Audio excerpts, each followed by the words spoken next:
In the year 1997, the future is in chaos and turmoil. Mankind is on the brink of extinction. Brave survivors band together and build a time displacement apparatus to receive a signal from a parallel future. This transmission is the BATCAT. There's one team that kicks ass. They're assembled. They're the BATCAT. Never back down from the brass. Always start first. Never finish last. Had max speed. Bit too fast. Oh no, they're out of gas. It's okay there. Just a podcast. They're the greatest. We're the BATCAT.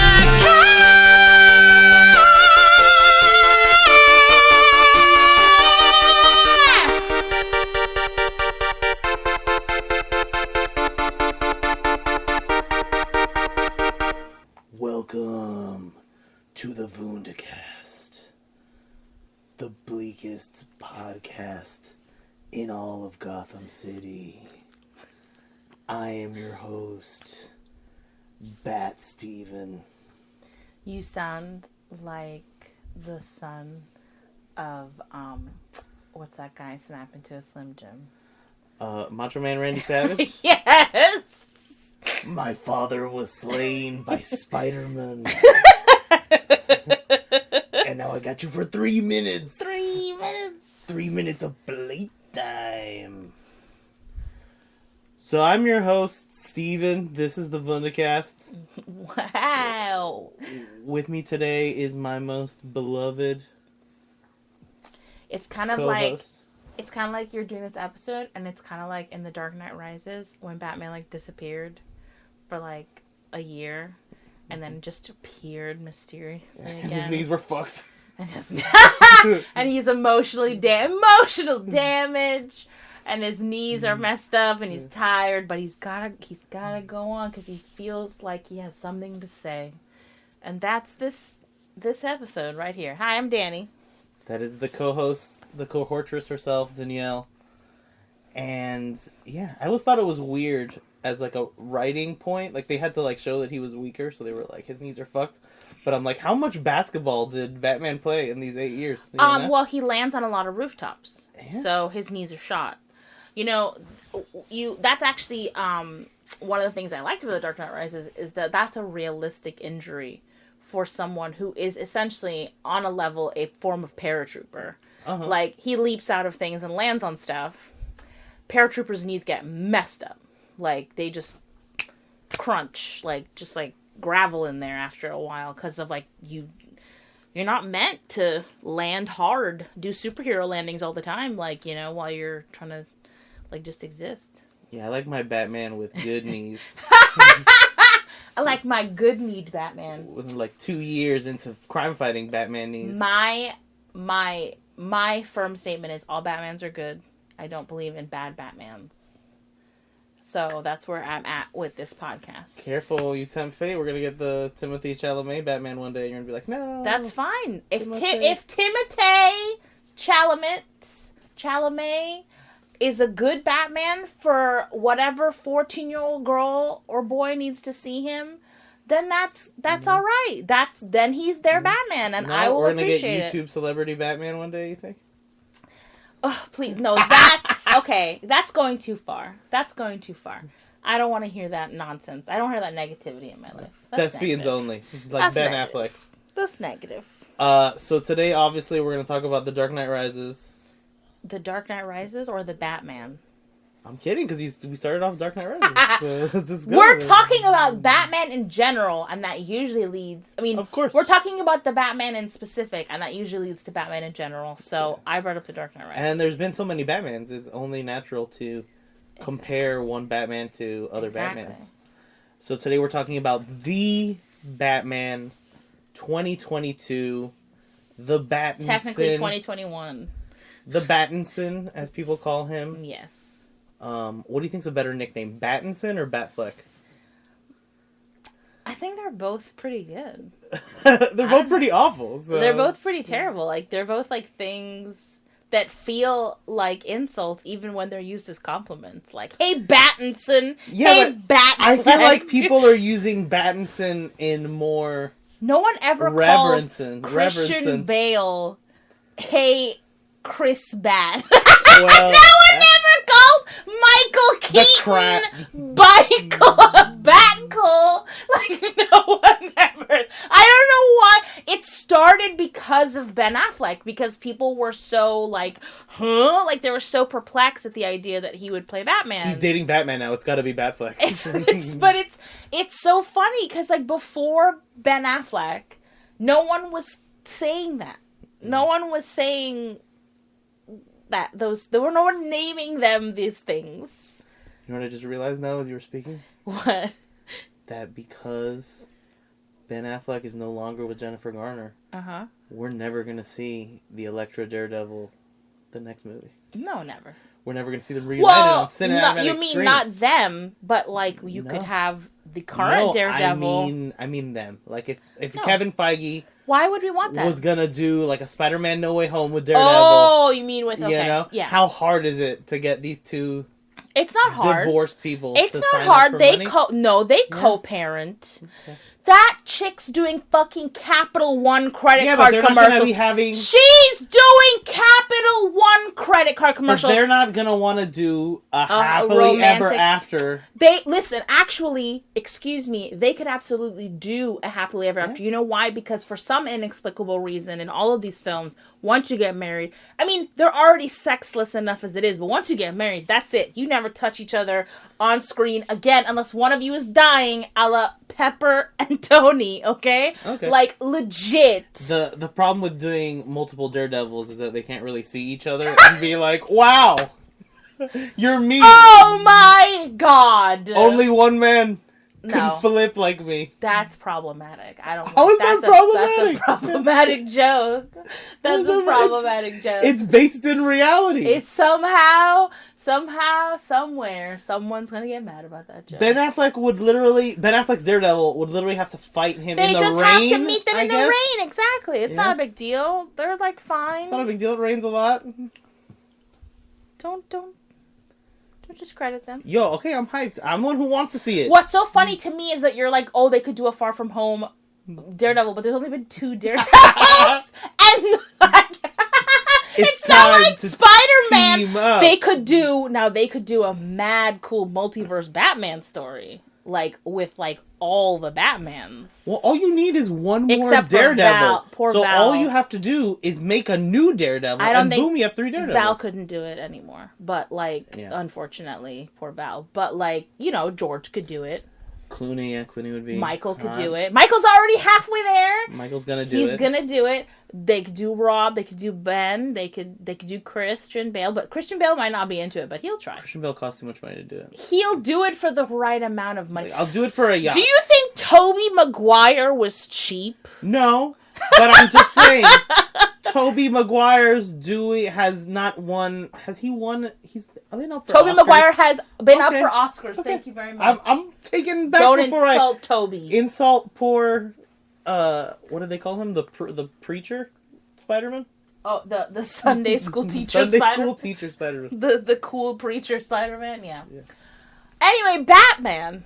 Back to the Batman. Back to Batman and not multiverse planning. So I thought this was a great movie to get back on the podcast horse.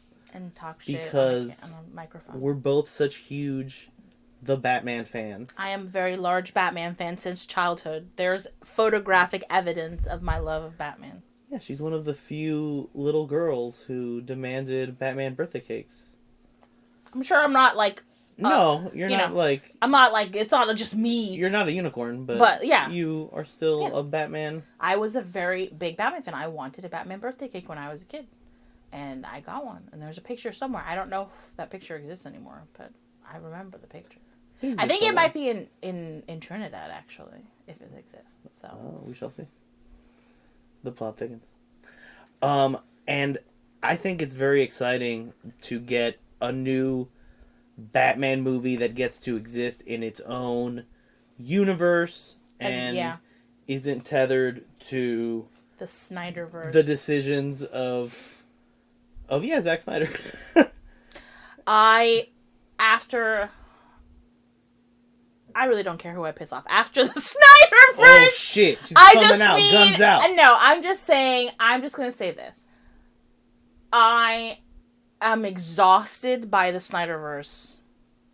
I'm exhausted by everything that has surrounded it, by all the negative stuff, the unhappy things that happen to the actors, the unhappy things that happen to the creators, the consequences of their actions, the tragic fallouts in their life, and the fact that I'm sorry that, like, no matter how much I feel for their personal tragedies and failings, that did not mean that these movies were some sort of, like, great haven. Like, I hate that because of everything that's happened around these movies, they have to be held up as some sort of, like, oh my god, and I just, like, they're just mediocre superhero movies. Like, they're mid, as the kids like to say. And that 4-hour thing that was the Justice League movie, I'm just glad you got it out of your system. That's basically where I'm at. And so I'm tired of it. I feel like there's too much drama surrounding it. I know that they're still, using the actors in it, for the most part, for other things. But I really think that they need to get away from that universe. Like, from the idea of whatever was constructed in the Snyderverse. Well, hopefully this Flash movie is going to hit the big reset button. I would like that too. And save us and that's the thing, from the Snyderverse. I know, everyone's going to criticize the WP pictures, and rightfully so, whatever. I don't care. I know that there's still drama going on with that all the time.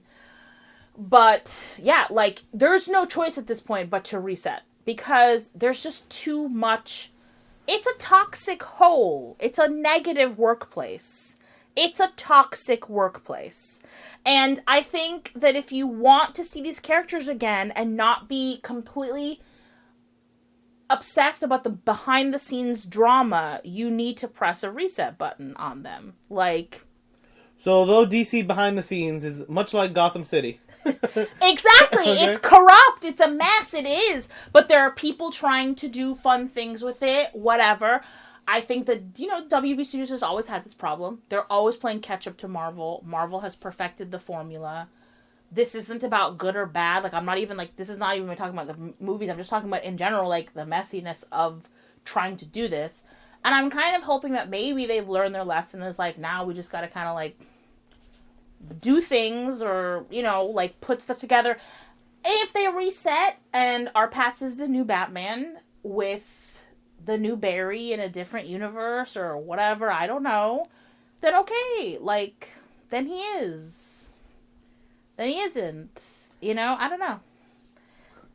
If my hopes are that we get, multiple Justice Leagues and multiple universes and everything.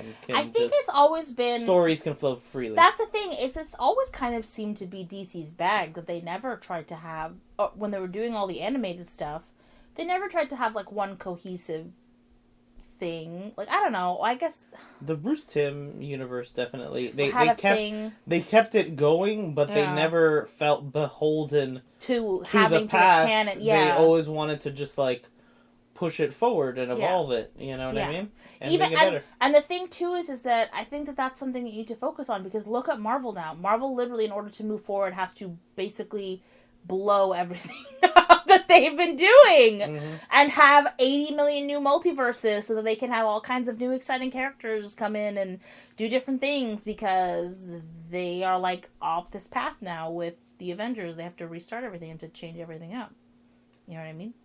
Yeah, and they got and they have a big book of canon that now is just getting bigger and bigger, and the more they have to, like, tie everything. Oh my god, exhausting. That's for the nerds and the Marvel kids to figure out, and for their parents to be like, Exactly. Who's this one? Which one? Captain who? America Chavez. What? Who? Wasn't she on Channel 7? Which one is the girl with arrows? The Batman, directed, unfortunately, by J.J. Abrams' friend, Matt Reeves. You don't need to hold his friendship with J.J. Abrams against him. Matt Reeves is a very capable director and very talented. Don't hold his friendship with J.J. I like Cloverfield. which he directed. Yes. So that's good. But I don't care for his Planet of the Apes films. All right. I like his Planet of the Apes films. And I like the cut of his Batman. And I appreciate the fact that in this Batman movie, spoilers, these are the spoilers. In this Batman movie, scenes are more than 3 minutes long. It's not like The Rise of Skywalker. Yes. Like, it has a Why flow. are you blaming him for The Rise of Skywalker? He didn't make it. Yeah, he could have called up JJ. He could have been like, hey, bro, are you okay? You know what? A lot of people could have done a lot of things and they didn't. I bet Matt Reeves saw The Rise of Skywalker I liked it. And had to give 2 thumbs up. points on it or notes on it to JJ, and he was kind. That doesn't mean and exactly. he wasn't cruel like he should have been. That's a thing too, but that also doesn't mean that he listens. You know. No. And you know, if that movie was being made in a committee, which it looked very much like it was, like, you know, Matt's just like a friend. He's not like the guy on the committee. Just giving his notes. Yo, George listened to freaking people's notes. Okay. He did. And he made a better movie. And he did. But part of it, too, was that George wasn't literally cutting the film until, like, 3 weeks before it was supposed to come in theaters. That's true. And the Batman, they had... And this is all just a long way of saying that the Batman's been in production a long time. Yes. It was a shoot affected by COVID. Robert Pattinson got COVID on set. That's probably why they didn't do any suit-up scenes, because he had COVID. That was my biggest disappointment from the movie, is I like scenes where Batman suits up and where Batman trains. And this movie did not deliver. I'm gonna have an aside. Notice we haven't talked about how we are. I think you all know. It's the same as everyone else. It's there. Just saying. I just want to be clear that we're talking about. I think take it as a good sign that we're talking about the Batman, because obviously something has excited us more in the cold, dead. You talking about the looming nuclear war? No, just like the emotional trauma of the last few years. Oh yeah. The Batman was something that actually really excited us and made us happy, and we wanted to actually put this on recording and talk about it. Exactly. Yeah. So, is the Pattinson among the top Batmans for Danielle? For a Dani? Dani, let's talk about Robert Pattinson. So Dani has, obviously, being a millennial, has been with Robert Pattinson for a long time. You know, she watched him as Cedric. She watched him as Edward in Twilight. Cedric Diggory, yes. Yeah, Cedric Diggory in the I'm sorry for the uninitiated. Oh, I'm sorry. Cedric Diggory in the Harry Potter films. Edward in the Twilight movies. Okay? She read the books. And so she's, you know, she's always been peripherally around Robert Pattinson. I thought he was cute. I was never, like, a huge Robert Pattinson fan in that, like, I wasn't, like... Were you more Team Jacob? I was at the time. I was Team Jacob at the time. Yes, I was. Well, she says that like it's a guilty more because of the fact that I felt he was because I read the books. Let's talk about Twilight for a quick second. Because I read the books, and God bless Stephanie Meyer, I thought that Jacob was one of the better written characters. Like, in that he had more of an emotional arc for me. But then she, like, completely fucked up his arc. And she was like, he's gonna fall in love with a baby. And then she completely ruined him, and I was like, okay. And I mean, you know, I, like, wanted Bella to be happy, and obviously Edward made her happy, and so that's what happened. So, like, it was a thing. I really didn't even like Bella either. Like, I can't... Listen, Twilight is a very specific emotional part of time, piece of time and history. I've grown to appreciate the movies for the fun kind of mess that they are. I really have. Like, I've never, like, you know, I've never subscribed to the idea that, like, people should insult people for, like, hating and whatever. Like, you know what I mean? Like, buying into all that crap when you're younger. Like, oh, no, yeah, maybe we shouldn't, like these... Fuck that. Like, you know, I was watching Buffy and, like, crushing on fucking Angel. Like, the 200-year-old vampire dating the 17-year-old. Like, that's my jam, my stuff. I have no problem with that. So, like, I just was, like, Twilight, I, like, got in a little bit into it. I was actually kind of burned by the fandom. And so I then just sort of, like, put it away. And then the whole thing is I kind of put Robert Pattinson away with it. Because I was like, he's cute, but, like, he's not my type. Like, at the time, he was too babyface for me. He wasn't, like, my thing. I wasn't, like... He didn't have the grit on him yet. He didn't have my thing that I needed, like, for, like, you know what I mean? To be, like, full-blown, like, Robert Pattinson. But I always known he's a very good actor, and I think he's been very underrated, and I think he's had to fight the Twilight stigma for a long time of, like, oh, he can only play a pretty boy that glitters in the sun, and I think he's done some really amazing work. He came back on my radar, like, really strongly, again, recently with, like, The Lighthouse, was, like, he was so good in that movie. He was excellent in that movie. That was just a really fun, insane movie. And then I saw him in Tenet, and my God, he was super charming in Tenet. And we enjoyed Tenet. Even though for it being ridiculous. Ridiculous!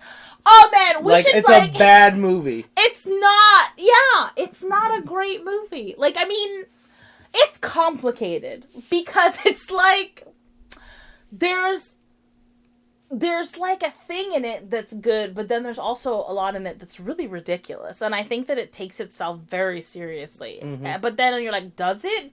I can't tell. Is Nolan taking himself seriously or isn't he? I can't tell at any point. Anyway, Robert Pattinson was excellent in Tenet. Absolutely excellent. And he was super cute in that movie too. And I was like, hello. And I realized it's because, like many men, he got cuter the older I got.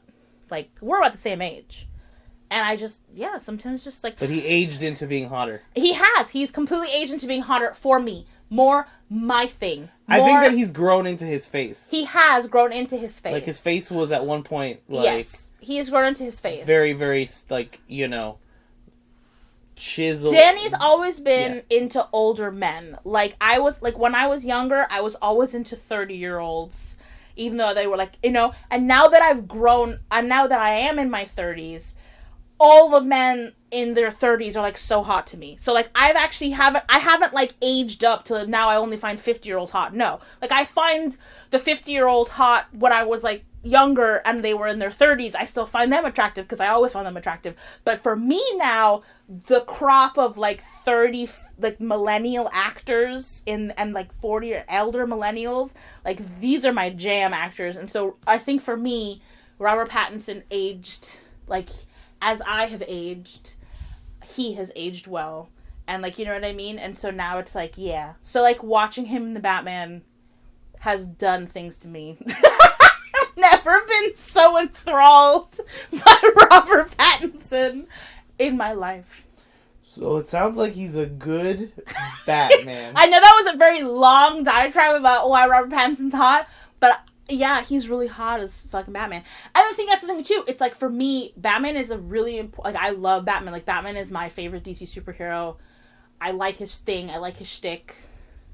I like everything about it. I like making fun of him. I like his belief system. I find him a very complex character you can kind of dissect, and I find him very, like, I really, really, really, I always loved Batman and, like, what he stands for, and even the complicated, like, parts, you know, you can critique about his character. I've always kind of, like, appreciated and like, you know, thing like that, and wanted to understand him. I've never found Batman stories to be boring, and I think part of that also, too, is because Batman is, like, one of the few characters, he's a detective, so a lot of his stories are always mysteries, and mysteries is, like, one of my top favorite genres. And so I think that's another reason why, as a superhero, he's always been, like, my favorite. And I think that's why this movie in particular is definitely one of my top Batmans of all time. Because they really leaned into the mystery aspect of the Batman story. The detective aspect of the Batman story. Yeah, this is the first Batman movie that has really leaned into the detective nature of Batman in a very film noir. I mean, I think the original Batman did it. The 89 Batman. No, but I mean really leaned into the detective side of Batman. Like, this is the first Batman where we've seen Batman, like, at an active crime scene Yeah. with the police. That's true. That he didn't, like, punch the shit out of It's everyone true. who was there. Exactly, that's true. Like, You're right. and it was very much a buddy cop film. Yeah. With Batman and Gordon. The 89 Batman was that good. was Xena yawning. Of the At Midnight Hounds on Instagram. That's right, Xena. The 89 Batman, he had a very good relationship with Gordon. But they would talk, like, more on their own, each with each other. Yeah, but, you know... Like, it wasn't like he would come to the station. Our 90s Jim Gordon was, like, a very, like, paternal, like, you know... But I think... No, I get what you're saying. I think that every Batman movie thus far, he's had a very personal relationship with Jim Gordon. Like, if he had a relationship with Jim Gordon at all. Because I think Batfleck didn't have a single relationship with a Jim Gordon. He had a Jim Gordon. Did he? He showed up in Justice League. It was... Like, for, like, 2 seconds. It was J.K. Simmons. Oh, yeah! And he was just like, that's Batman or something. I don't Okay, remember. so see, no. But let's not count him. He doesn't count. Because he really didn't have a traditional... No, he didn't get a real He chance. got a very big blockbustery Batman kind of storyline with a different sort of thing. I can't even remember. He might be on the cutting room floor because I can't even remember his scenes. Exactly. In this movie. But all the other Batmans before that, they had the relationship with the police was always very personal to Jim Gordon himself, which is still true in this movie. But like you said, Jim Gordon's like, I don't give a shit. He's coming on to the crime scene. He's gonna take a look around. And I kind of loved that because I loved, like, all the other cops looking at Jim like, what the fuck is wrong with you, bro? Like, this guy's a weirdo dressed like a bat. And he's like, no. He needs to be here. He needs to see this. Yeah, that was... That's a very interesting thing. And it was very... I don't know, it felt very comic book to me. Yeah. In a really fun way. And I, like... one of the best parts of superhero movies is getting to see normal people react to the superhero yes. in their costume. It's true. And so getting to see these cops be, like, bewildered that this guy is dressed with little pointy bat ears on his head. It's true. And is just growling, staring at things. Every single... And, like, covered in black coal grease paint. Like, it's so funny. Because it was that... And that's what I really appreciated about Matt Reeves' story, too. Like, I think, a lot of reviews have been about how grim it is and how dark and gritty. And it is very dark and gritty. But there is a huge undercurrent of humor into this story. Like, huge. And we watched it twice.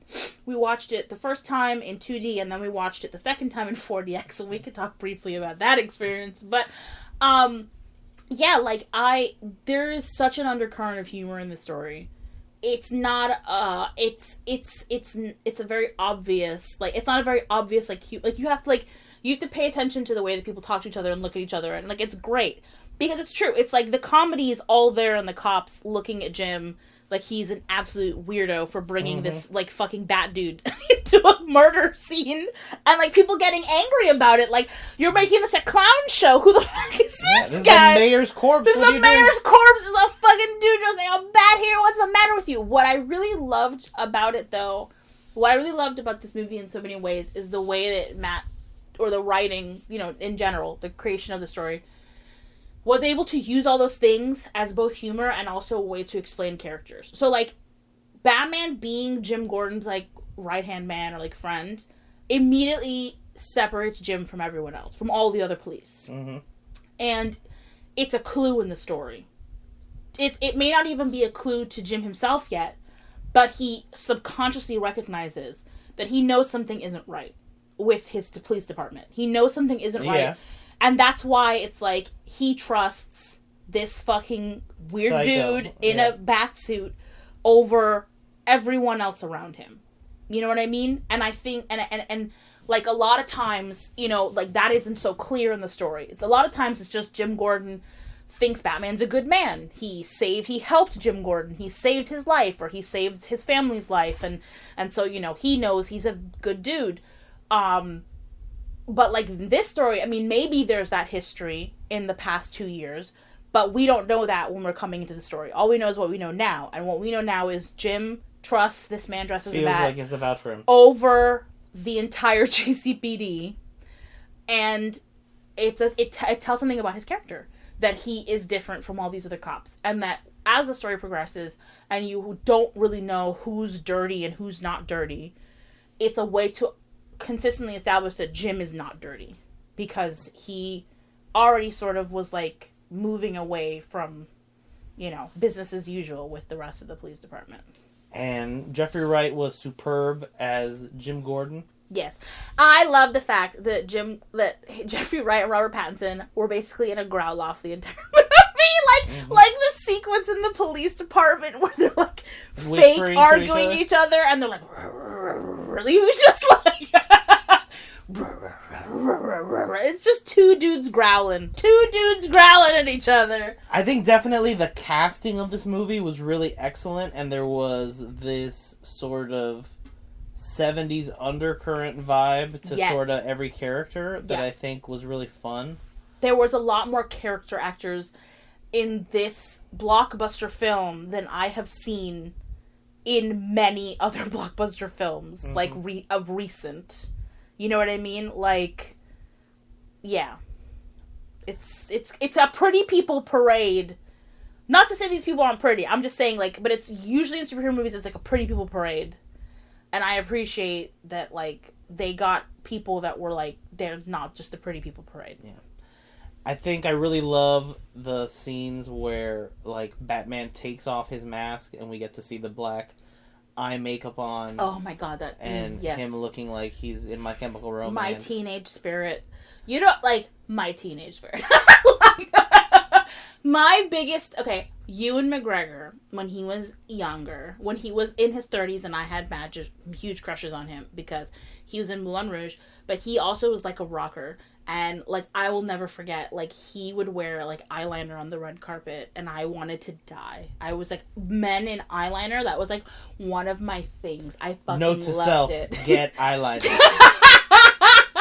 I was, like, And so, yeah, like, I'm telling you guys, yeah. I don't dislike Batman, and before this, Christian Bale, like, was my Batman, and I still love him. And, like, I've never disliked a Batman. Like, my favorites before this were Michael Keaton and Christian Bale were, like, definitely my favorites. But, like, yeah, Robert Pattinson is, like, my Batman. Like, for, like, my age. Like, I don't know. I just think he is. He's very... Like, I know that the younger ones are going to try to claim him. You don't get to claim him, okay? You have to share him, okay? Because, no. He was definitely, like... He hit all the spots of all the emo sad boy characters that I fucking love. And it was a very interesting take.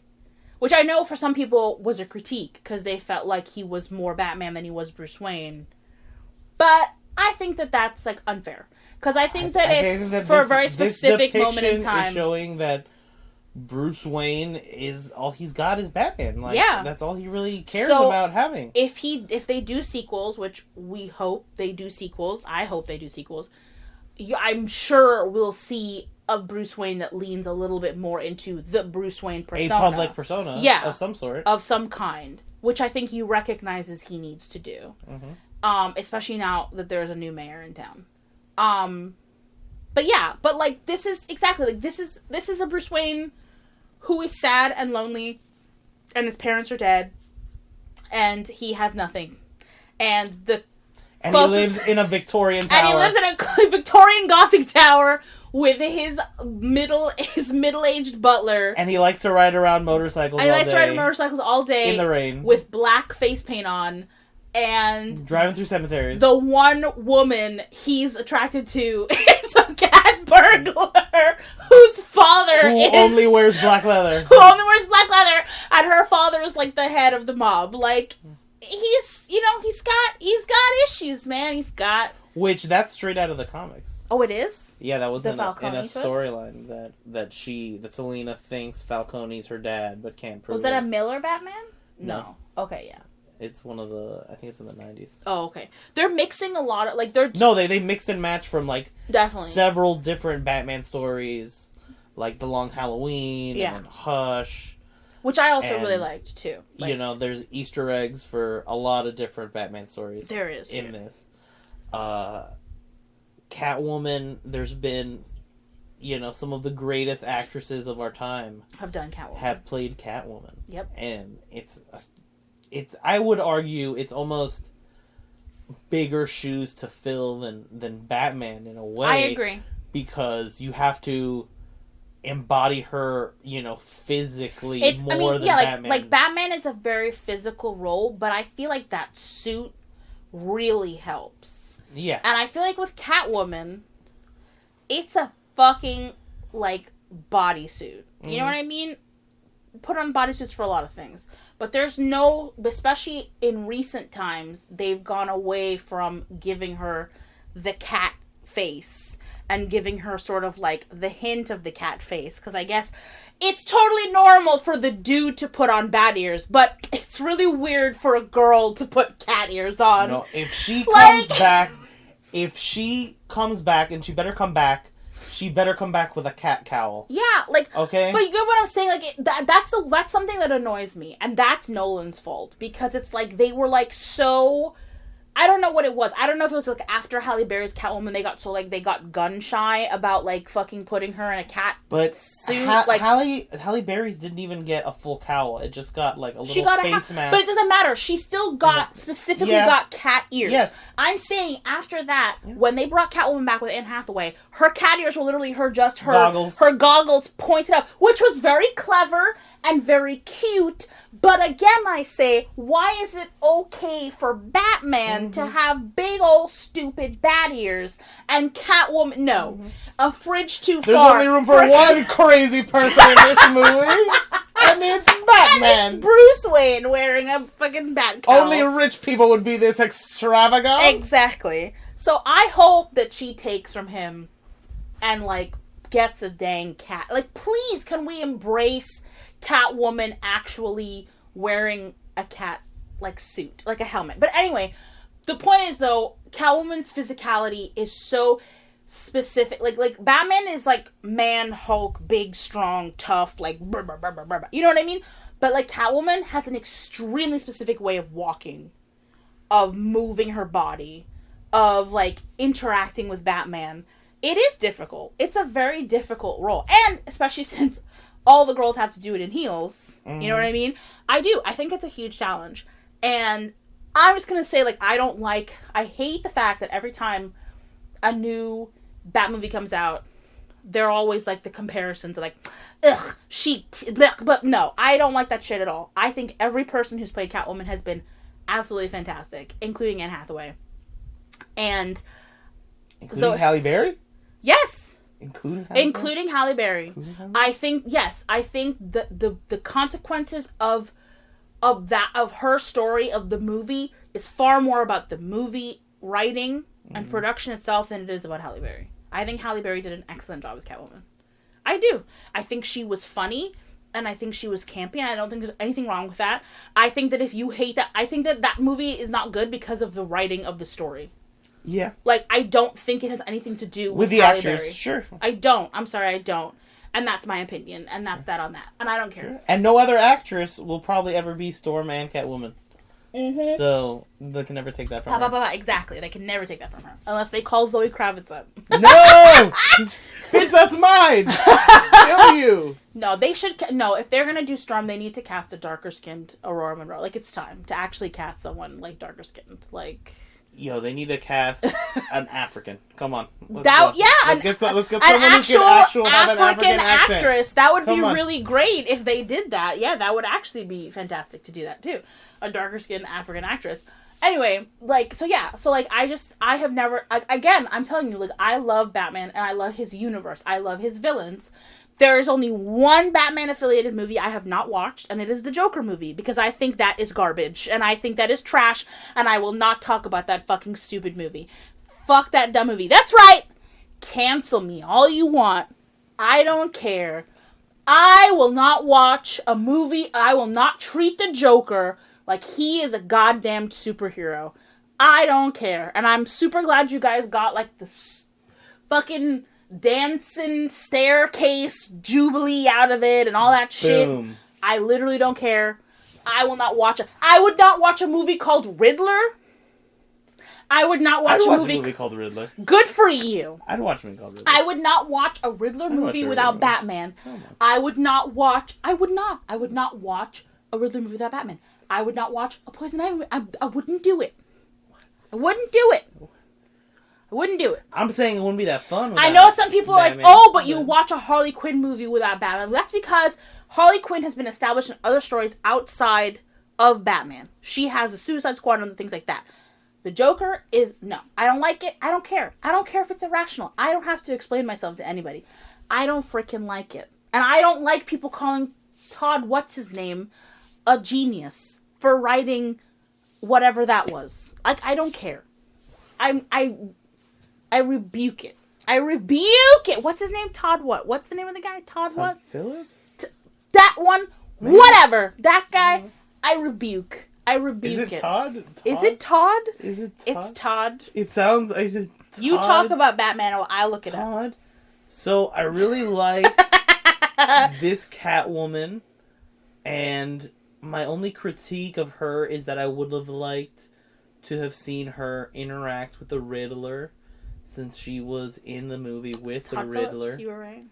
It's just weird when you say his name is, like, Todd. I know. Like, it's just weird that people interact with someone named Todd. Like, Todd. That's weird. I know. It's weird that there's And they're like, Todd's a genius. Like, that sentence in and of itself is problematic. Todd of the Todd's Hangover fame, of Old School fame. Hey, Old School's a fucking masterpiece. A fucking cinema. I did like Old School. Okay? Starsky and Hutch. Alright? That's a fucking masterpiece. Road Trip. Make dumb movies. Congratulations, sir. I wish that he would just make dumb movies, and I wish that they wouldn't Stop trying to make a political message. Anyway, I might, maybe one day I'll watch that stupid Joker movie, but it was never my priority, and I rebuke it in the name of the Lord. If someone pays us money, we'll definitely watch the movie. Yeah, someone pays me to do it, sure. If someone pays us money on Ko-fi, we'll definitely watch the movie. We'll definitely do it. But I will. If you pay me on Ko-fi, I want at least $5. I will watch the movie and I'll do a commentary on it, and you can hear me. And I will try. She'll be so mean. Try to be open-minded for about 3 seconds. I am just not interested. I'm really not. I just am not interested. I find. Okay. I'll explain why. I don't think you have to. I do. No, I think you've explained. But have I explained? I think it speaks for itself. No, but I want to explain my mindset. This is about the Batman. I know, but it is about, my point is about the Batman. Okay.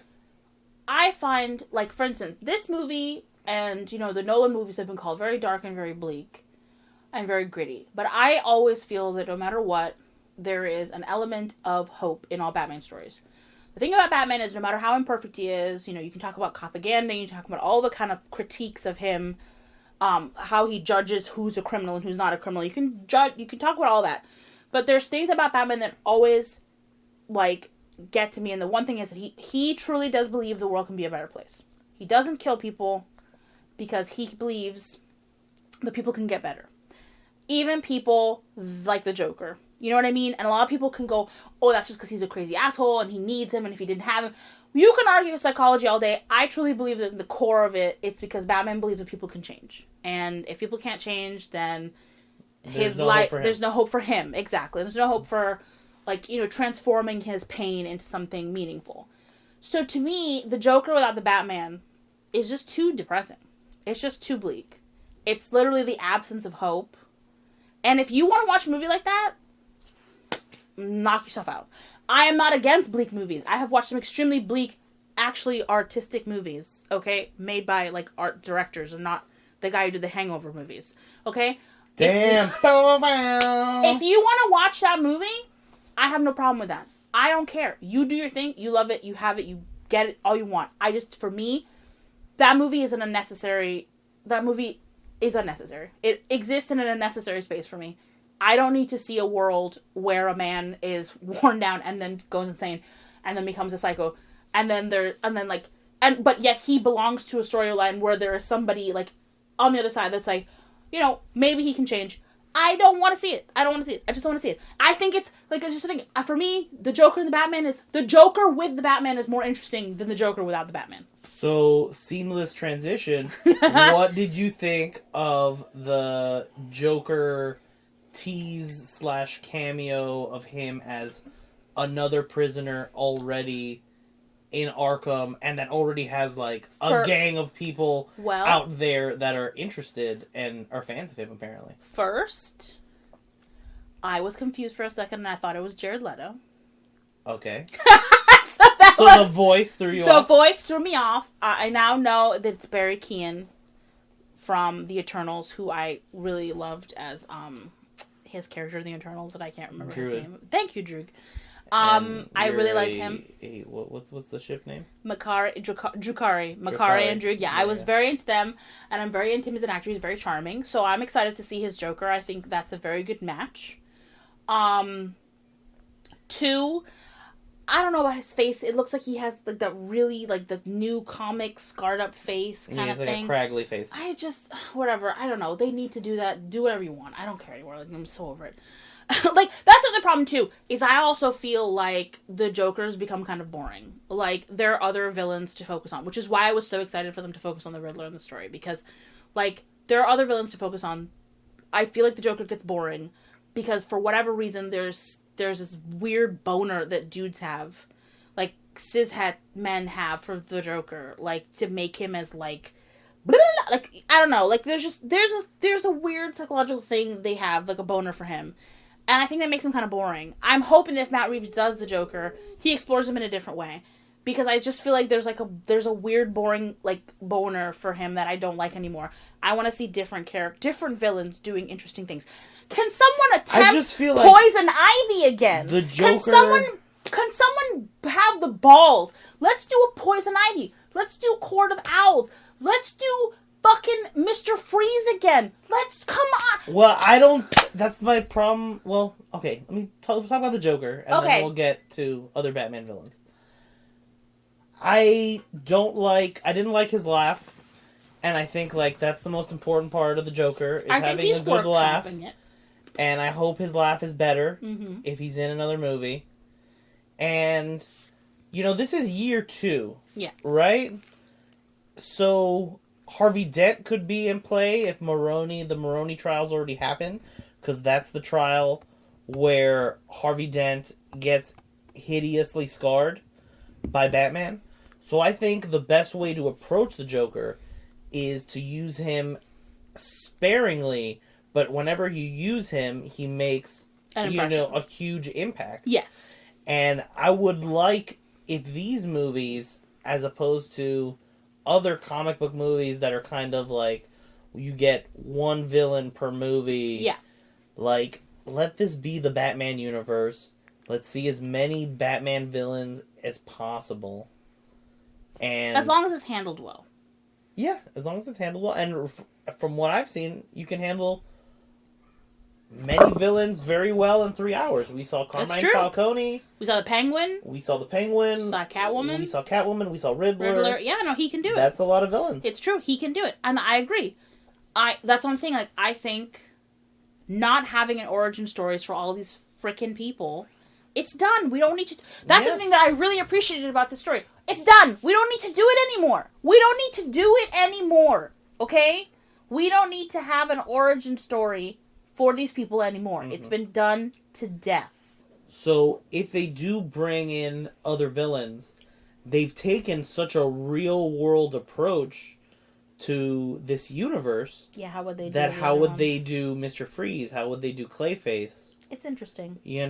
I argue that the magic contacts that Batman has that allow you to both record and live stream through your contacts. I was cool with it recording through contacts. But live streaming! It's a live stream. A YouTube quality live stream. I don't say YouTube quality.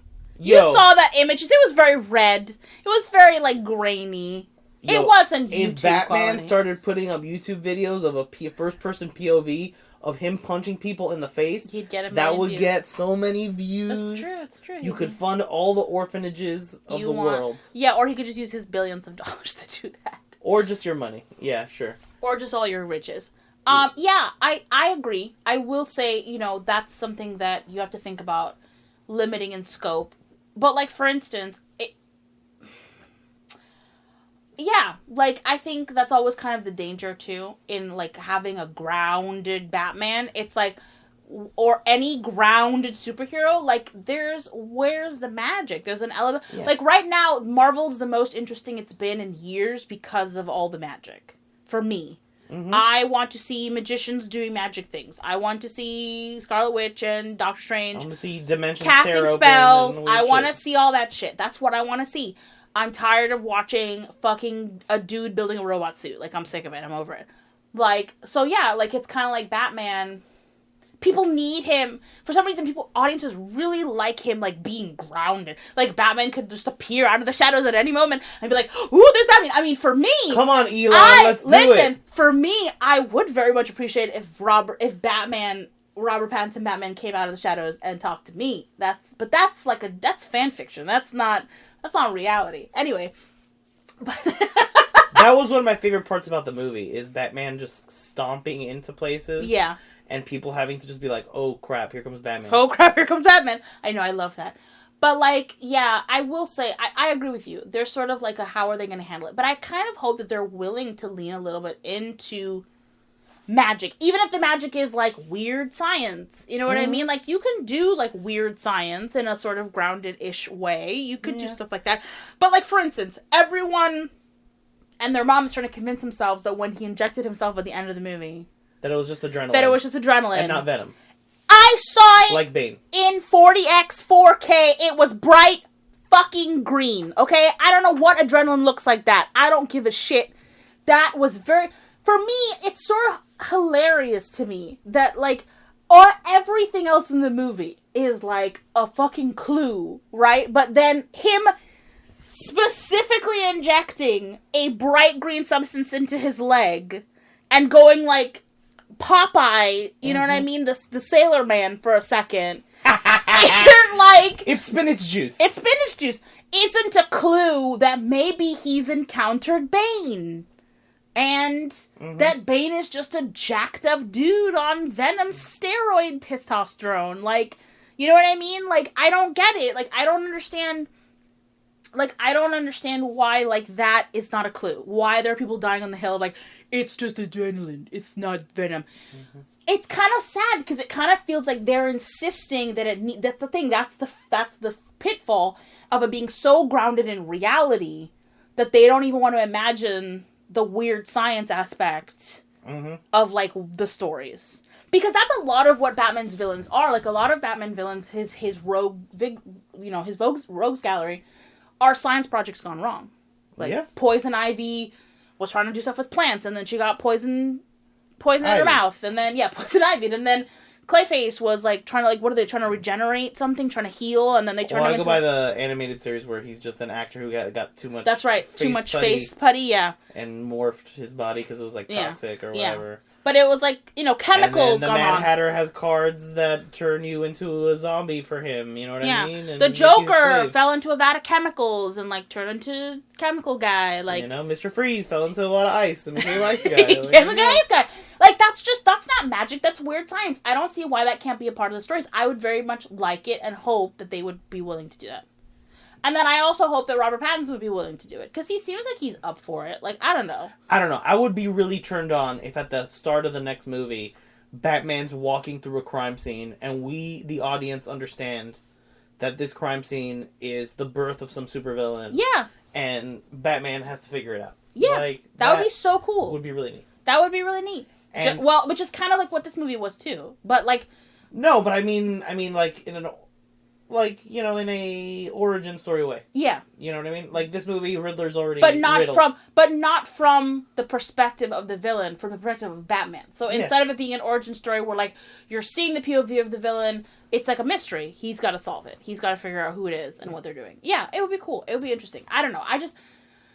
This is always, like, my balance with Batman. Like, there's always this difficulty with balancing, like the magic and the not magic. And, like, Nolan, for instance, was so, like, anti-magic. He was so anti, like, anything fantastical. Like, it was like, no, Bane is just a guy with respiratory problems.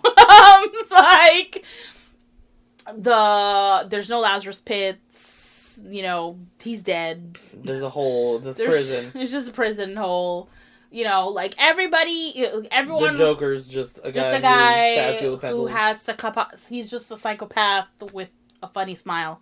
Like, you know, he's very grounded, you know. And then we went to the Justice League, which was, like, basically like a giant opera type story where, like, everything went, like, whee! I would like it if there could just be a balanced melding of the sort of tones that they seem to enjoy.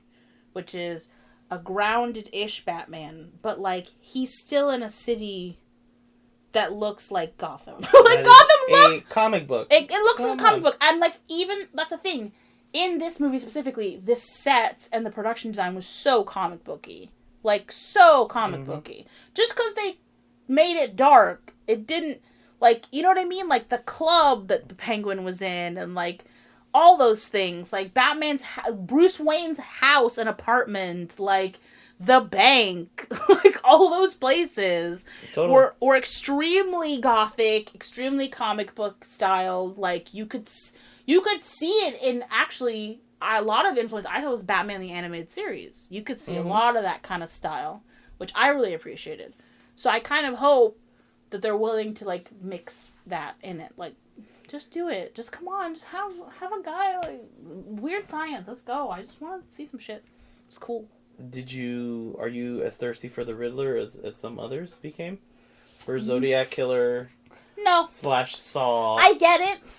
/ Michael Myers, the Riddler? I get it. I get why they're thirsting, but now, like, for me, it's all about the emo sad boys. It's not about, like, it's not about the homicidal crazies. It's not about him. No, I'm good. For me, like, no, I'm saying I really loved Dano's performance. And he has a very sexy voice, and I understand why that is a turn on. But, like, I don't know. I'm just not horny for him. I'm a huge Paul Dano fan. Yeah. And there's still a part of me that wants to see a more, goofy Riddler. Jim Carrey-esque goofy Riddler played by Paul Dano. Yeah. And that this movie obviously did not hit that spot with this Zodiac Killer inspired Riddler. No, like I kind of want that if the Riddler is there with the Joker, that they're just like trading makeup tips, and that it's like he's gonna be way more theatrical if he breaks out of prison. It makes me miss, the beauty of Joel Schumacher's Joker, who has like a big glittery question mark on his face. Yeah. Riddler. Yeah. With like a big glittery question mark on his face and like a brightly colored jumpsuit. Like, I like that version of crazy. I don't like, and I don't like the way that people go, this is bad because of like this way, and then I'm like, I think that's so stupid. There's no, like, to me, like, it's a comic book story. Like, let it be what it wants to be. Like, I think that, like, and obviously you can get into the whole argument that I've had before, which is like, are these movies for children anymore? Not really. Like, not really. Like, well, like a 12-year-old could have gone to, a 10-year-old could have gone to watch, like, I saw Batman. some people critiquing the movie that were arguing that the movie needed some gore. And that the Batman beating people up and there not being gore to Batman punching people's faces in detracted from the tone of the movie. No. But this is the problem. That's another issue I have with that Joker movie. These stories are, like, when I say these stories are for children, it's okay if you want it to be, like, preteen and up. That's fine. Okay? I'm not saying a 6-year-old has to go see Batman. Okay? The live action film. Alright? But I do think, like I said, if the inherent message of Batman is that there is hope for people in the world, and that people can change, and that he believes in that, and he also doesn't believe in using guns, because he doesn't believe in that kind of finality to his violence, then, like, that's a message for children. That's a message for children. Like, adults should listen to that message, But that's inevitably a message for kids to feel like good, like to feel like, okay, we can change the world, we can make the world a better place. Guns are not the answer, the world's a better place. If you just keep making these stories to the point where, like, they're not for children, it's the same constant battle we're having with Star Wars all the time. Make it darker. You should have showed that alien's guts spewed on the floor. Kill that Rhodian and disembowel him. It's like, bro! Kids! These are for kids! I'm sorry, and I don't care how mad they get about that. Because that's the problem is that's a you problem. You sit there and I say something is for kids, and you think that immediately means it has to mean stupid, dumb, dumbed down, unintelligent, goofy, or whatever the heck you know what I mean? You think that. But that's not how it has to be. You know what I mean? There's a balance that can be struck. Yeah, kids can enjoy both dumb things and intelligent things. You know what I mean? I'm happy that this Batman was PG-13. Even though, there's some really, dark stuff. And what bothers me more is that let's get into this whole argument. There always seems to be the argument for R-rated, dark, gritty Batman is always about more violence and never about things like romance. Let Batman fuck. My greatest disappointment was that he did not fuck Selena Kyle in this movie. Okay? And I know that's because I can make arguments for on the character side of it that he's, very emotionally sensitive and he's a little virgin sad boy, and I know that he's, a problem. You know what I mean? Poor Bruce Wayne, he's not ready for that. He's not ready for intimacy. I get it. He kissed her and it was he was shocked that a woman kissed him. He was oh my god, this is really happening. He was very excited. I knew this Batman thing would work out. I knew it! But, at the end of the day though, let him have sex. Nolan let him have sex! He let him have sex with the evil woman, not Catwoman, which was... Well, no, he might have ended up marrying Catwoman. So. He did, but they never screwed on screen. They never did it on screen. That's true. He had made love with the femme fatale, with the Jezebel. Exactly. Yeah, that's a lesson for you kids. But my point is that it's always about more violence. It's always about more horrors. And I'm I'm gonna start arguing, fine, you wanna make it R-rated, then I want a fucking sex scene. You don't have to see any nudity, but I wanna see two sweaty people in a bed, breathing into each other's mouths. That's what I wanna see. That's my R-rated movie. Because apparently that can't happen in a PG-13 movie, even though it used to fucking happen all the time in a PG-13 movie. What if you learned... There's a way to artfully film a sex scene. How would you feel if you learned that there was supposed to be a sex scene, but then Battinson got COVID and they cut it? I would kill everyone. I would go now. Whoa, her villain origin story. I would find COVID right now and punch it in the mouth. Okay? Damn. I don't think so. I think that, but this is my bigger problem too, is that there's the lack of romance and intimacy in these movies, and that's another thing that I think is imbalanced.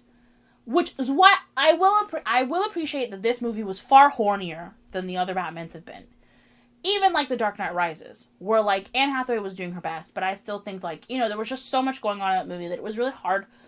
I love Catwoman and Batman together, but I do think that them getting together in that movie was very rushed. Yeah, it was a B story. It was a B plot, and I liked that it was more of an A plot in this story. But and so I do think it was a lot hornier.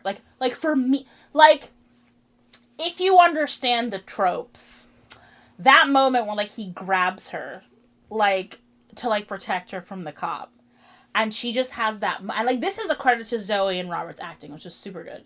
But especially Zoe, that moment where she's upset that he's grabbing her, but then she hears the cop, but then she kind of sort of takes a breath, and they play her theme over it too, because they know what's going on, and she sort of relaxes in his arms a little bit, and kind of was this feels kind of nice. I'm that's the kind of shit I'm talking about. I want more. I don't even need to see them doing it. If you give me more of that, I want more of that. I want more of hand touching. I want more. So she's saying, I need to more horny, please. More horny, please. And horny does not have to mean P&V, tits out. It doesn't have to mean any of those things. But it can. It can, but I'm talking about Give me more Pride and Prejudice horniness, okay? Give me more. I want the looks from across the room. Mm-hmm. I want the heat. I want the and that requires the actors to have true chemistry with each other, which Robert and Zoe definitely do. So I'm happy for that. I want more of that. I want more of that. Give me more of that. I want, like, Michael Keaton and fucking Michelle Pfeiffer and fucking Batman Returns. That movie was horny. I want Batman Returns level of horniness. Okay?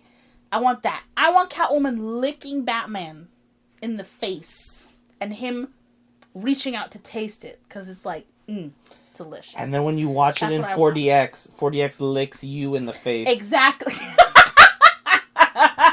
So, but I'm saying, like, that's what I want. I want more, like, intimacy from these stories. I want more focus on, like, love. And it not necessarily has to be romantic love. It can be other, but, like, love is important in these stories. Like, Batman stories are always kind of like, I don't know, whatever. I know I'm gonna get yelled at. I don't give a fuck. I'm just saying that I think there needs to be more of a balance of all the things that make stories like this good, which is, like, character moments, and character moments come in all different forms. They obviously felt BATCAT was an extremely important thing to focus on. They gave us an entire movie about it. They gave us a romance. They gave them two kisses. Not even MCU motherfuckers get 2 kisses. They get 1 kiss! I hope this is a BATCAT trilogy. And Me too! They are the anchoring plot between, like, 3 movies. I want that too. I want that too. That is what I want. I hope that she is just as important, especially since Zoe Kravitz's Catwoman, Selena Kyle, is such an interesting character. We can see more of her. You know what I mean?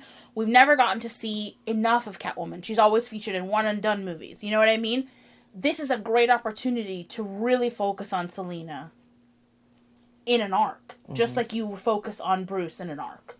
Like, if they could do a trilogy, 2 more movies, and that's it, let's go. So, the final part of our review of the Batman. It's about 4DX. We watched the Batman in 4DX. Both times we watched the Batman in a movie theater, both times there was a baby in the audience. Oh, God, yeah. Okay, so... Oh, no. Let me preface this. Not just a baby, an annoying baby. A crying baby. A crying baby that is obviously doesn't want to be there because this is 3 hours. For a 3-hour, like, David Fincher-esque Batman. Like, guys, not the audience. So, please, citizens of the earth, please stop bringing hire a babysitter and go see the Batman. Or just, like... Or, I don't know, give him some Benadryl. Shit, that's it. I don't give a shit. I don't have kids. Fucking give him some Benadryl. Talk with your doctor about drugging your child during the Batman. Put some brandy on a pacifier. I don't give a fuck. Knock that kid out so I can watch a movie in peace. Yeah. It's annoying. It's annoying. And we can hear your child. I can hear your child. I hear them constantly, droningly whining at you, and you going, shh, shh, shh, shh, shh, every 5 minutes. Mm-hmm. It's not, I hear it. It's annoying. And anyway. Sorry, freaking Nicole Kidman, but crying children don't sound better here. Mm-mm. Okay? They sound worse. Anyway, but yes, 4DX, that was an experience. My birthday was on Friday. Woo! Yeah. And our wedding anniversary was on Friday. Yay! And so I just said, I didn't want to do a lot. I don't know, like the world ending. I don't know. We don't, whatever. We're struggling. We're doing a thing. So I decided to just keep it small, and I said, let's go see a 4DX Batman. We've never done 4DX before. It's our first time. And our local theater recently is converting now to 4DX. So we went, and I think... At first, I'll say, if you're judging 4DX based on trailers... Yeah, you're not going to... Don't judge it based on that, because the trailers will give you a heart attack. The trailers are insane. I know why they give you the 4DX in the trailers, though. So you truly understand at the most intense moments of the movie, like, this is what this is going to feel like. This is a lot.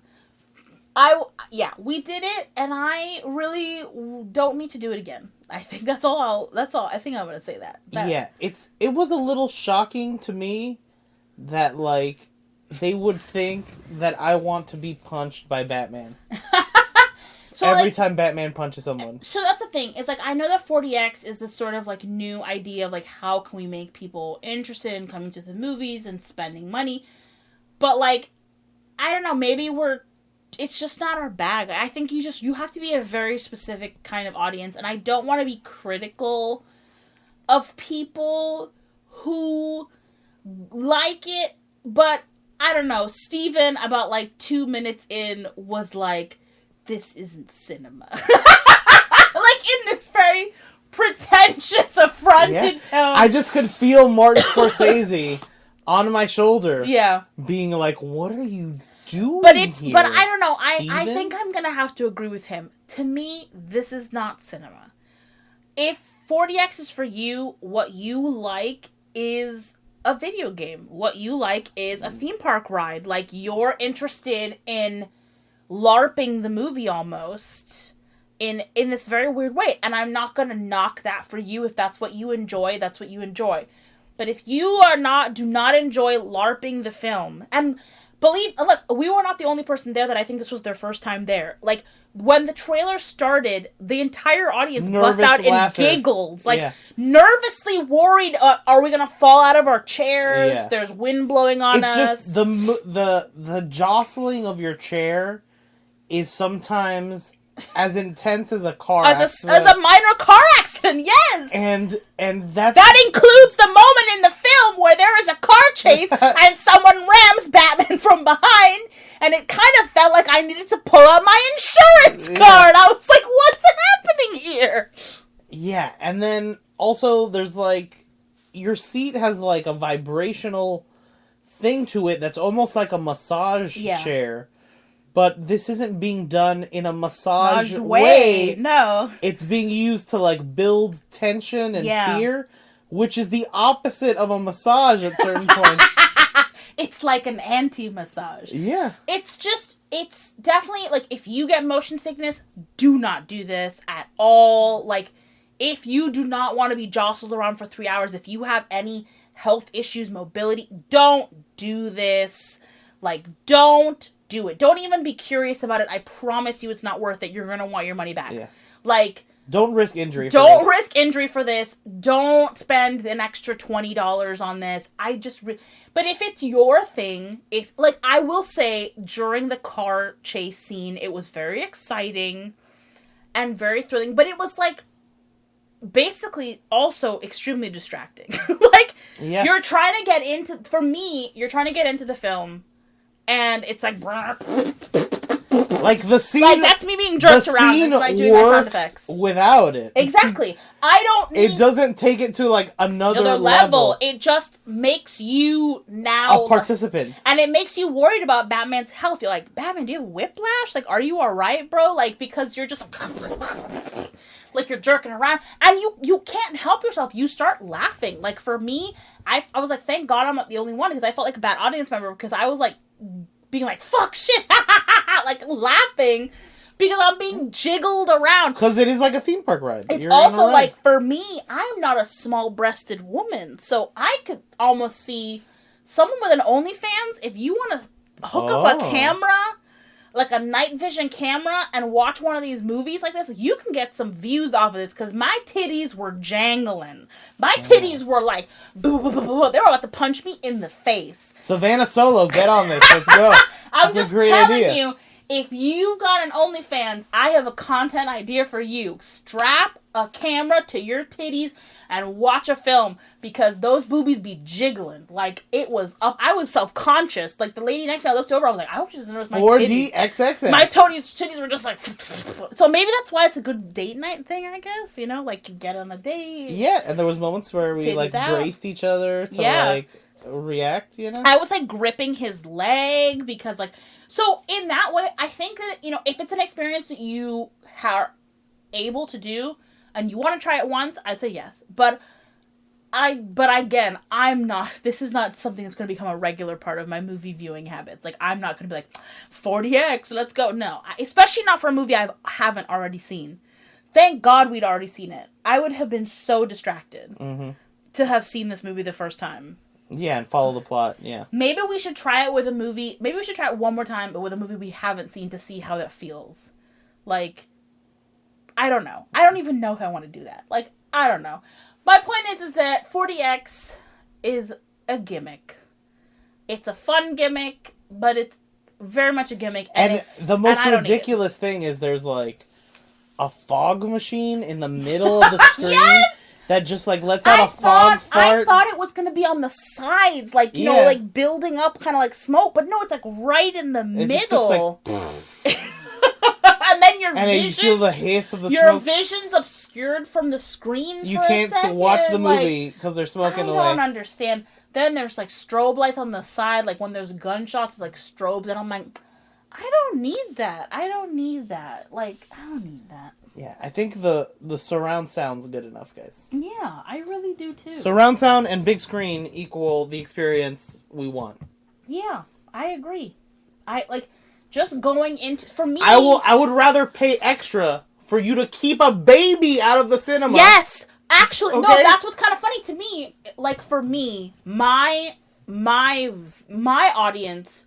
If you want me to be like to pay extra, I would pay the same amount of money for a 4DX theater as I would for a theater that had an attendant watching people so they wouldn't talk with nobody under the age of 18. Mm-hmm. Like, legit. I would rather pay for that experience because for me, the magic of the movie is being in a dark room and on the screen, like with people actually talking, interacting with the film. You know what I mean? Like, I'm not averse to people laughing, to people, like, gasping or screaming or cheering. I'm totally chill on that, as long as it's in service to the movie. What I'm talking about is I don't appreciate cell phone answering, babies crying. Yeah, the people talking. next to me were on their cell phones. At one point, some dude made a call the first time we watched this movie to his friend who was getting popcorn like, where through are the you? first half of the whole movie. Like what I'm the talking fuck? about if I would pay the same amount, like I said, I would pay the $23. Instead of giving me a vibrating chair, I want an attendant with a flashlight telling people to shush. Mm-hmm. And I want no babies. I want adult theater. Bring back adult theater. And you know what? I bet it would be cheaper to build that theater and hire that attendant than it is to design and build and a theme park attraction. A theme park attraction in every single screen. It's true. It's true. So yeah, I don't know. I call me a curmudgeon. I think the magic of the movies is watching the movie on the big screen like that. What I don't need, like I didn't need the chair shaking to feel the tension when Batman is like figuring out stuff with the Riddler. I don't need the camera angle. I don't need the chair moving to the camera angles to be enthralled in where's he going. Like, ooh, he's looking at Selena. Like, I don't like. You know what I mean? I don't need that. Mm-hmm. Ooh, dang it! We're almost at the end though, because I wanted to talk about one thing that was kind of cool. So now's the last chance to talk about it. Okay, I wanted to talk about like the cool way they used Riddler. Like, you know, a lot of times they use the Joker as the juxtaposition for Batman, right?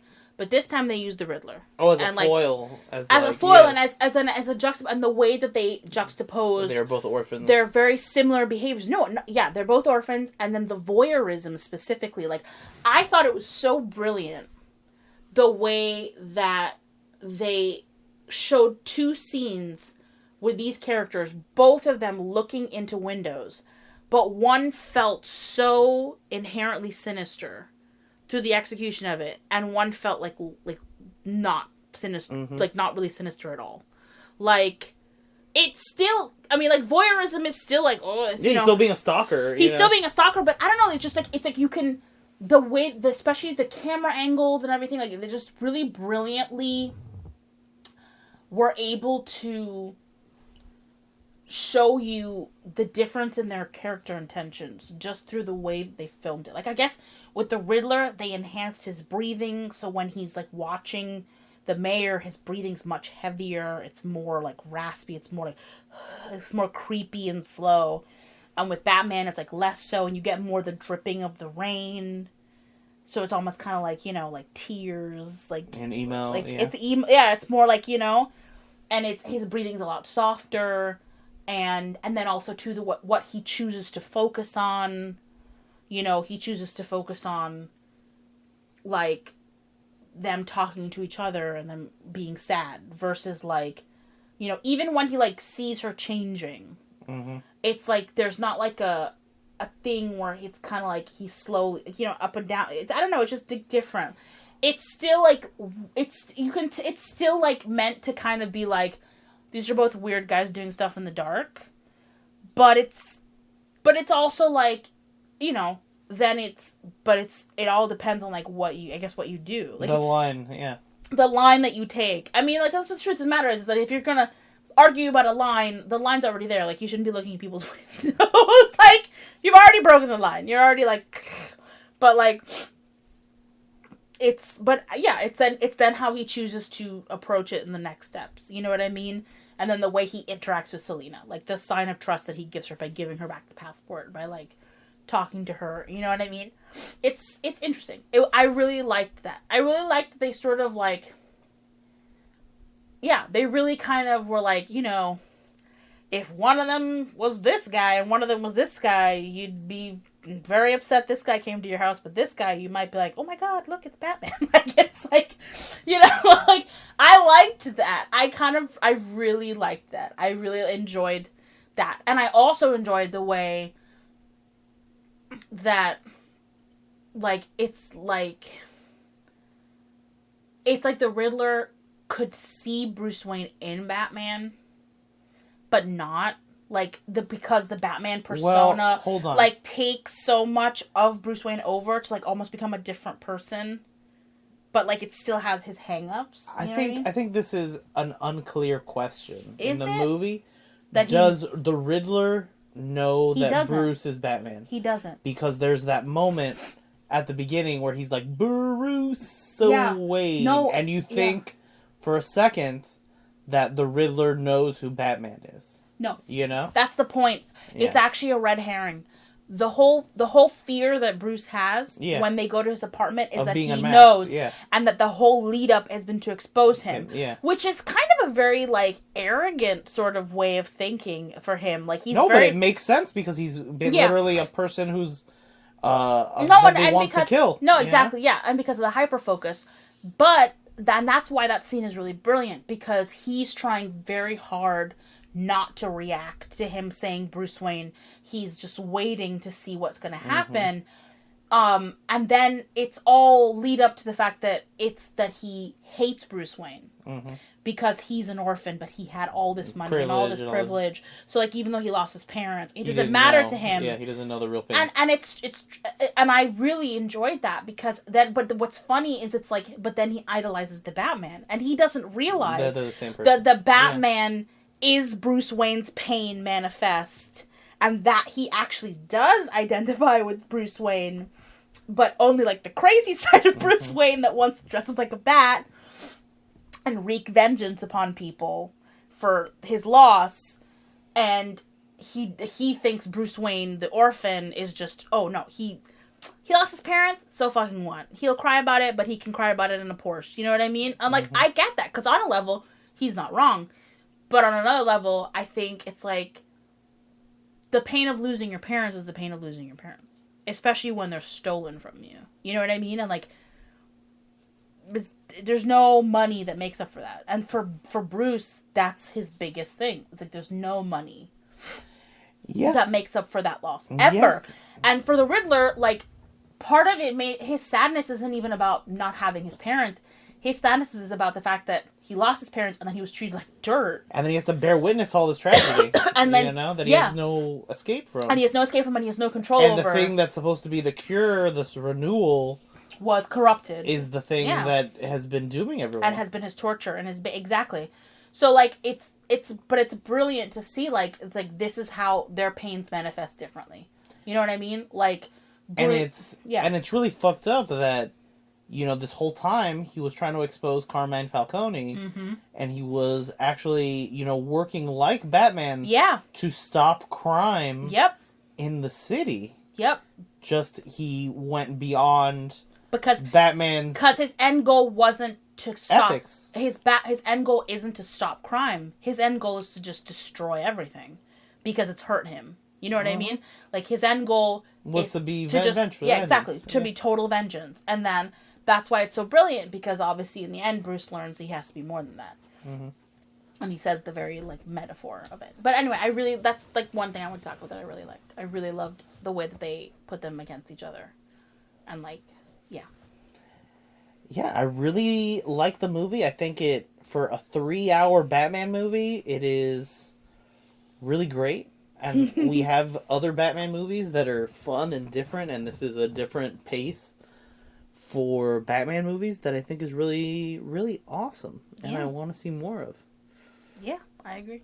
I would very much like Robert Pattinson's Batman to read me a romance novel. And next movie, Alfred better bring Batman soup and be soft and sweet and ship him with Catwoman. Yes. As all good writers do. Exactly! I have been your host, Steven. And I have been Dani. And you can check us out at Vundacast on Twitter, at Vundablog on Instagram. I said that really aggressively, but yeah. Whatever. Well, you're Batman. You're horny true. for Batman. Of course, you're gonna get aggressive. Download us wherever podcasts are downloaded, and we'll be there. On YouTube, Vundacast Productions. And remember, kids, I am vengeance. I am the night. I am the Riddler fan who is on Twitter and apparently buying rifles and army surplus stuff and going to the top. I'm not that person. Don't forget to like and subscribe. Yeah, come on. I hope somebody put that on Twitter. Has anyone gotten that clip yet? Because, I think that's the one thing the movie was missing, was the Riddler should have had a ring light in his apartment setup. No, man, he doesn't. And been like, trying to sell NFTs. Oh God. And been like, buy this sweet question mark I drew, guys. Please. Come on, you gotta get it. That would be one way for them to completely make everyone unhorny for him again. Just be like, Riddler's gonna push NFTs the next movie.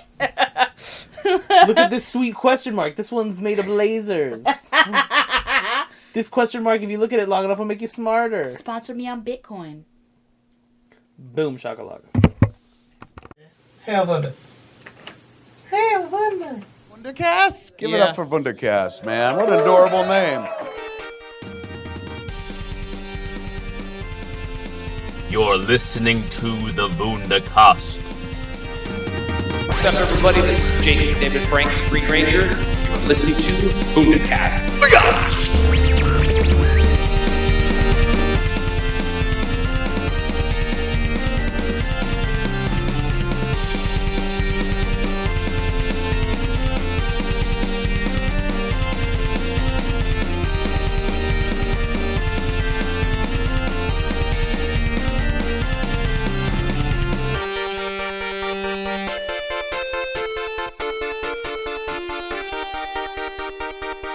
Subscribe to the Vundacast.